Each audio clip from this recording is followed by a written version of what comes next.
Perkenalkan, Ati Suhartini, saya adalah Kepala Bidang Pelayanan BPJS Ketenagakerjaan Cimahi. Kali ini saya akan memaparkan buku yang saya baca di Dila dengan judul 10 Rahasia Pembelajar Kreatif penulis Krishna Pabicara. Bagaimana agar kegiatan belajar menjadi kebutuhan, bukan menjadi beban. Bagaimana juga aktivitas belajar menyenangkan, tidak menjadi membosankan. Bagaimana melatih daya ingat? Yang lebih penting dari semua itu, bagaimana belajar yang efisien sehingga membuahkan hasil yang efektif. Pada mulanya, di saat pernah merasa gagal atau panik, merasa salah dengan diri sendiri, adalah wujud ketidakstabilan emosi yang sama sekali tidak berguna. Kestabilan tersebut akan memaksa belajar lebih keras lagi, sehingga akan kehilangan kesehatan, strategi, stamina, dan kesehatan fisik. Berikut rahasia pertama, yaitu menemukan karakter belajar. Temukan karakter belajar sendiri. Nasihat terkenal ini dari seorang filsuf terkenal dari Yunani kuno, Thales dan Miletus. Nasihat itu yang menjadi rahasia pertama untuk pembelajar yang sukses. Kita harus memulai upaya menuju kesuksesan besar dari sebuah langkah kecil, yaitu menemukan dan memahami karakter belajar diri sendiri. Yakinlah bahwa dalam diri sendiri terdapat potensi dan kesanggupan untuk belajar selama lebih dari 3 jam per hari. Mampu membaca cepat, mampu proaktif dan proses kegiatan belajar mengajar, serta mampu membaca buku dari jenis buku apapun. Kejujuran akan lebih memudahkan untuk mengenali kompetensi belajar diri sendiri. Jadi, kenapa harus membohongi diri sendiri? Apakah kita mampu mempertahankan kejujuran? Jelas, diperlukan keberanian tingkat tinggi untuk mengatakan ya ketika merasa ada pertanyaan yang mengusik privasi. Untuk itu, apakah Anda seorang pembelajar yang memelihara semangat agar tetap giat belajar? Mengindahkan etika menuntut ilmu bagi seorang pembelajar. Berikut adalah beberapa karakter belajar SMART. 1. SMART adalah karakter belajar yang dilandasi oleh spirit. Spirit adalah semangat mendorong untuk giat belajar, tentu dengan modal semangat baca. Yang kedua, modesty. Etika belajar yang harus diperhatikan dengan baik selama menuntut ilmu. Menuntut ilmu membutuhkan etika atau sopan dan santun.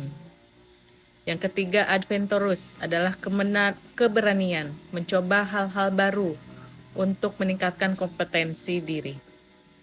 Selanjutnya, resourceful adalah kemampuan bertindak cepat dalam semua situasi. Yang kelima, tenacious adalah kebiasaan memegang teguh kedisiplinan sampai tujuan tercapai. Rahasia kedua adalah bermula dari kemauan yang keras. Ketika berhasrat untuk menjadi pembelajar sukses dan kreatif, beberapa hal yang harus dipersiapkan adalah sikap dan kualitas pribadi yang memiliki integritas yang tinggi, serta dapat mengangkat nama baik di tengah komunitas belajar, sekolah, dan lingkungan masyarakat. Sikap dan kualitas pribadi yang kita butuhkan adalah 1. Sikap mental positif, yakni selalu melihat segala sesuatu dari kacamata positif. Sikap mental dan moral jauh lebih menentukan kepribadian seseorang dibandingkan keunggulan lain yang kita miliki. Yang kedua, sikap empati. Empati adalah sikap yang disukai banyak orang. Pembelajar yang memiliki rasa empati akan memilih menjadi pendengar yang baik daripada mendominasi pembicaraan. Yang ketiga, ketulusan akan membuat orang lain merasa nyaman, aman, dan lebih dihargai. Pembelajar yang tulus akan memberikan yang terbaik, bukan mengharapkan yang terbaik. Selanjutnya, percaya diri. Cara percaya diri terhadap kemampuan, melihat, menggali dan mengembangkan serta memanfaatkan potensi diri secara maksimal. Kebesaran jiwa dapat dilihat dari kemampuan seseorang memaafkan dan melupakan kesalahan orang lain. Pembelajar yang berjiwa besar tak akan dibiarkan dirinya dikuasai oleh perasaan benci dan permusuhan. Yang keenam, kesetiaan. Pembelajar yang setia akan selalu menepati janjinya dan memenuhi kewajibannya, dan dapat dipercaya karena memiliki komitmen yang kuat dan tidak akan berkhianat. Ketujuh, bertanggung jawab adalah sifat yang harus dimiliki oleh seseorang ketika menjalankan amanah yang sedang diembannya. Kedelapan, selalu ceria menikmati suasana belajar. Kegigihan mewujudkan harapan dan keinginan adalah syarat mutlak yang dimiliki dalam menggapai cita-cita, menghilangkan kata menyerah dalam kamus hidup. Yang ke-10, rendah hati dan menghindari segala penyakit had yang berkaitan dengan kesombongan. Belajar tidak memerlukan waktu khusus. Belajar juga tidak membutuhkan mood, karena bisa belajar kapan saja dan di mana saja. Tidak sulit untuk memulai, tetapi hanya kurang gigih meledakkan kemauan sehingga dibuai kemalasan. Semua masalah belajar pada dasarnya berpangkal dari pikiran dan perasaan atau mentalitas pembelajar itu sendiri. Kiat praktis sebelum belajar. Bagaimana cara memulai proses belajar? Yang pertama, perencanaan, yaitu merencanakan tujuan belajar kita. Yang kedua, pengorganisasian, yaitu mengelola seluruh sumber daya pembelajaran yang dimiliki. Yang ketiga, pelaksanaan menjalankan segala upaya guna mencapai tujuan pembelajaran. Yang keempat, pengawasan, mengontrol dan mengevaluasi. Rahasia ketiga yaitu menyusun rencana belajar. 1. Perencanaan kesediaan waktu khusus untuk memikirkan diri sendiri. Tidak perlu berlama-lama karena hal terpenting bukanlah berapa banyak waktu yang digunakan, melainkan sudah efektifkah waktu yang digunakan. Untuk merancang tujuan dan waktu belajar, tujuan juga harus ditulis karena dapat menggambarkan secara jelas apa yang hendak dicapai. Yang perlu diperhatikan adalah 1. Tujuan harus jelas dan terukur. Yang kedua, harus bisa dianalisa dan dipetakan. Yang ketiga, tujuan harus fleksibel. Yang keempat, tujuan adalah tujuan itu sendiri. Untuk kiat-kiat belajar bisa kita kelompokkan. 1, melihat. Jadi setiap orang termasuk pembelajar cenderung dikuasai oleh sesuatu yang nyata. Yang kedua, mendengarkan. Selain indera penglihatan, manusia juga dikaruniai indera pendengaran. Indera pendengaran ini juga memiliki fungsi auditori. Yang ketiga, merasakan. Dengan merasakan sesuatu, insya Allah akan lebih dapat menyerap lagi pembelajaran. Yang kelima, menanyakan. Bertanya segala sesuatu yang ingin diketahui. Dan yang keenam, memikirkan. Dari hal yang kita lihat, dengar, dan resapi, baca dan tanyakan, harus bermuara dari apa yang kita pikirkan. Ketujuh, menyimpulkan, dan yang kedelapan, mengamalkan. Untuk rahasia keempat, yaitu melatih kerja otak. Otak adalah senjata andalan bagi pembelajar. Otak kerap kali digunakan untuk mengungkapkan gambaran, kecerdasan, atau kebodohan. Otak manusia akan lebih berfungsi secara optimal apabila sering dilatih. Otak yang sering dilatih, sel-selnya akan lebih berkembang, memiliki daya tahan dan lebih tanggap, serta cepat dalam merespon sesuatu. Otak sebelah kanan berhubungan dengan informasi dalam bentuk gambar secara keseluruhan. Dalam hal berpikir, otak sebelah kanan berpikir secara efektif, rasional, impulsif, holistik, subjektif, intuitif, imajinatif, dan kualitatif. Fungsi otak kiri adalah mengontrol gerak motorik bagian kanan. Yang kedua, berpikir logis. Yang ketiga, aktif dan berorientasi pada kuantitas. Yang keempat, mengejar tujuan. Yang kelima, lebih condong pada diri sendiri. Yang keenam, berpikir berdasarkan realita dan fakta. Ketujuh, kecerdasan intelektual. Yang kedelapan, menganalisis gambar. Kesembilan, memenuhi identitas. Kesepuluh, menguasai matematika dan sains. 11, merekam data. 12, bekerja secara bertahap sesuai permintaan.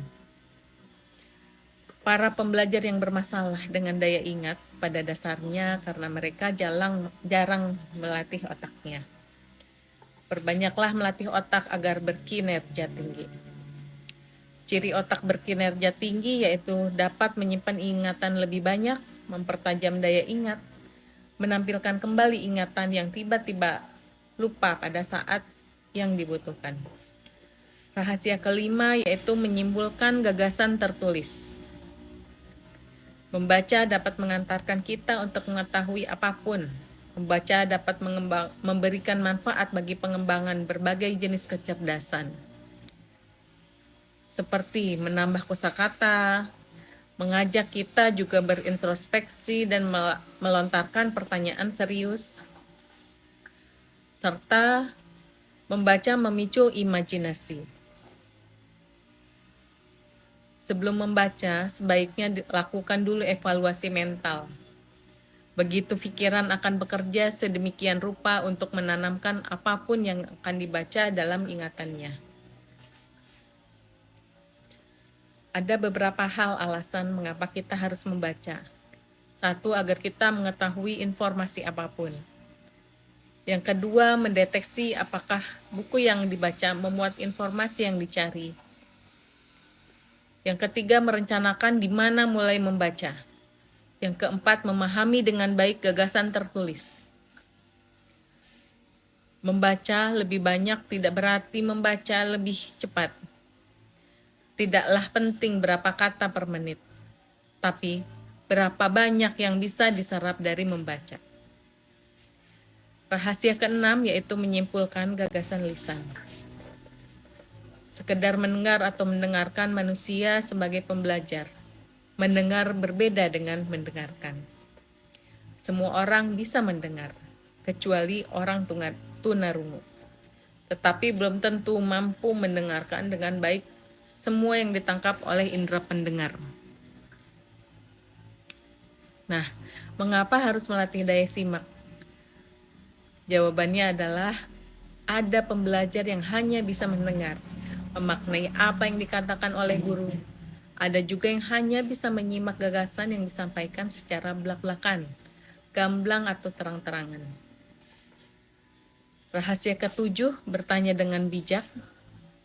Bertanya tidak hanya mengacungkan jari, berbicara lincah, tetapi juga isi pertanyaan yang kita ajukan. Jangan sampai terjadi kita tidak dapat informasi apapun, dan cara kita bertanya hanya akan mempermalukan kita sendiri. Jenis-jenis pertanyaan berikut yaitu jenis pertanyaan konvergen. 1. Pertanyaan konkret. Yang kedua, pertanyaan pasangan. Yang ketiga, pertanyaan pengarahan. Yang keempat, pertanyaan berisi. Rahasia ke-8, berpikir kritis. Semua orang mempunyai potensi berpikir kreatif. Niat, motivasi, dan ketekunanlah yang menjadikan lebih di atas rata-rata. Kita lebih membutuhkan tekad, kemauan keras, dan keyakinan untuk mengubah pola pikir kita sendiri. Salah satu karunia terbesar adalah manusia mempunyai otak untuk berpikir. Maka bersyukurlah. Cara mensyukurinya bagaimana? Sederhana aja, yaitu dengan terus meningkatkan pembelajaran. Rahasia ke-9, mengatasi masalah belajar. Ketika belajar masalah kejenuhan, ketakutan, keluh kesah, kebiasaan menunda waktu, pacaran, pelajaran, dan lain-lain, pengajar yang kurang disenangi. Bagaimana menghadapi masalah? 1. Selalu berpikir positif. Yang kedua, bersikap optimis. Yang ketiga, menerima musibah dengan penuh cinta. Senantiasa bersabar dan berdoa dengan sungguh-sungguh. Rahasia ke-10, belajar bersama. Kelompok belajar adalah salah satu alternatif untuk mengatasi kejenuhan belajar. Belajar berkelompok dapat menunjang kebiasaan belajar sendiri, menutupi kekurangan, dan belajar bekerja sama. Setiap makhluk sosial melalui belajar kelompok bisa memahami dan mengenali serta interaksi dengan berbagai jenis karakter manusia. Nah, bagaimana membentuk kelompok belajar? Jumlah antara 2-5 orang. Itu yang pertama. Yang kedua, pilih anggota yang mempunyai komitmen belajar. Yang ketiga, tentukan ketua kelompok belajar. Pada akhirnya, bersiaplah menuju sukses. Dengan membaca ke-10 rahasia pembelajar, maka sudah menjadi lebih mengenal lagi karakter belajar dan potensi diri, sehingga dapat dimanfaatkan. Lebih bergairah untuk belajar, apa saja dan di mana saja, lebih cakap untuk memahami dan menyimpulkan gagasan lisan atau tulisan, lebih kritis dengan kinerja otak dan daya ingat yang hebat. Sekian paparan dari saya, semoga bermanfaat bagi kita semua. Amin ya Allah ya Robbal Alamin. Terima kasih.